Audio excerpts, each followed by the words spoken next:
আসসালামু আলাইকুম ওয়ারহমতুল্লাহ। প্রিয় আলোর দুনিয়া চ্যানেলের সম্মানিত দর্শকবৃন্দ, আশা করি মহান আল্লাহ তাআলার অসীম রহমতে আপনারা সবাই ভালো আছেন। আজ আলোর দুনিয়া চ্যানেলের পক্ষ থেকে আমি আপনাদের শোনাব ইসলামের ইতিহাসের সবচেয়ে হৃদয়স্পর্শী ও গুরুত্বপূর্ণ ঘটনা, আল্লাহর রসূল সাল্লাল্লাহু আলাইহি ওয়াসাল্লামের উপর প্রথম ওয়াহি নাজিল হওয়ার ঘটনা। উম্মুল মুমিনিন হজরত আয়েশা রাদিয়াল্লাহু তাআলা আনহা থেকে বর্ণিত, তিনি বলেন, আল্লাহর রসূল সাল্লাল্লাহু আলাইহি ওয়াসাল্লামের নিকট সর্বপ্রথম যে ওয়াহি নাজিল হয় তা ছিল নিদ্রাবস্থায় সত্য ও বাস্তব স্বপ্নের মাধ্যমে। তিনি যে স্বপ্নই দেখতেন তা ঠিক প্রভাতের আলোর মতো স্পষ্ট হয়ে প্রকাশ পেত।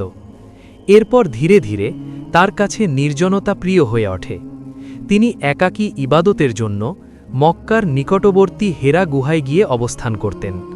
সেখানে তিনি একাধারে কয়েকদিন আল্লাহর ইবাদতে মগ্ন থাকতেন। খাবার শেষ হয়ে গেলে তিনি আবার পরিবারের কাছে ফিরে আসতেন। পুনরায় কিছু খাদ্য সামগ্রী নিয়ে আবার হেরা গুহায় চলে যেতেন। এভাবেই একদিন যখন তিনি হেরা গুহায় নির্জনে অবস্থান করছিলেন, হঠাৎ তার নিকট ওয়াহি নাজিল হয়। তার কাছে ফেরেশতা এসে বললেন, পাঠ করুন। আল্লাহর রসূল সাল্লাল্লাহু আলাইহি ওয়াসাল্লাম বললেন, আমি তো পড়তে জানি না। তখন ফেরেশতা তাকে জড়িয়ে ধরলেন, এমনভাবে চাপ দিলেন যে তার খুব কষ্ট হল। এরপর ছেড়ে দিলে আবার বললেন, পাঠ করুন। তিনি আবার উত্তর দিলেন, আমি তো পড়তে জানি না। দ্বিতীয়বারও ফেরেশতা তাকে জড়িয়ে ধরলেন, এমনভাবে চাপ দিলেন যে তার খুব কষ্ট হল। এরপর ছেড়ে দিয়ে আবার বললেন, পাঠ করুন। তিনি পুনরায় উত্তর দিলেন, আমি তো পড়তে জানি না।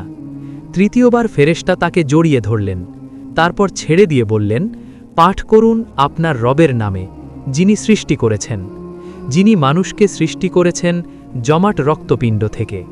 পাঠ করুন, আর আপনার রব অতি দয়ালু। সূরা আলাক ৯৬ ১-৩। এই আয়াতসমূহ নিয়ে আল্লাহর রসূল সাল্লাল্লাহু আলাইহি ওয়াসাল্লাম হেরা গুহা থেকে ফিরে এলেন। তার হৃদয় তখন প্রবলভাবে কাঁপছিল।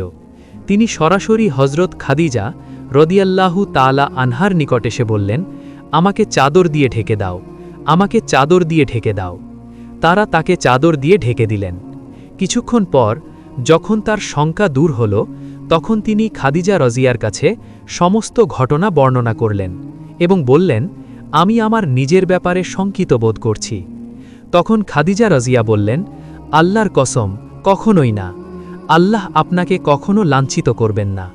আপনি আত্মীয়দের সঙ্গে সদাচরণ করেন, অসহায়দের দায়িত্ব নেন, নিঃস্বকে সাহায্য করেন, মেহমানের আপ্যায়ন করেন এবং সত্যের পথে বিপদগ্রস্তদের সহায়তা করেন। এরপর খাদিজা রাজিয়া তাকে নিয়ে গেলেন তার চাচাতো ভাই ওয়ারাকা ইবনে নওফাল রহিমের নিকট। তিনি জাহিলি যুগে ঈসাই ধর্ম গ্রহণ করেছিলেন, ইব্রানি ভাষা জানতেন এবং ইঞ্জিল থেকে অনুবাদ করতেন। তিনি তখন ছিলেন অতি বৃদ্ধ এবং দৃষ্টিশক্তিহীন। খাদিজা রাজিয়া তাকে বললেন, হে চাচাতো ভাই, আপনার ভাতিজার কথা শুনুন। ওয়ারাকা জিজ্ঞেস করলেন, ভাতিজা, তুমি কি দেখেছ? আল্লাহর রসূল সাল্লাল্লাহু আলাইহি ওয়াসাল্লাম যা কিছু দেখেছিলেন সব কিছুই তিনি বিস্তারিতভাবে বর্ণনা করলেন। তখন ওয়ারাকা বললেন, এ তো সেই ফেরেশতা যাকে আল্লাহ মুসা আলাইহিস সালামের নিকট পাঠিয়েছিলেন। হায়, আমি যদি সেদিন যুবক হতাম! হায়, আমি যদি সেদিন বেঁচে থাকতাম, যেদিন তোমার কওম আমাকে বের করে দেবে।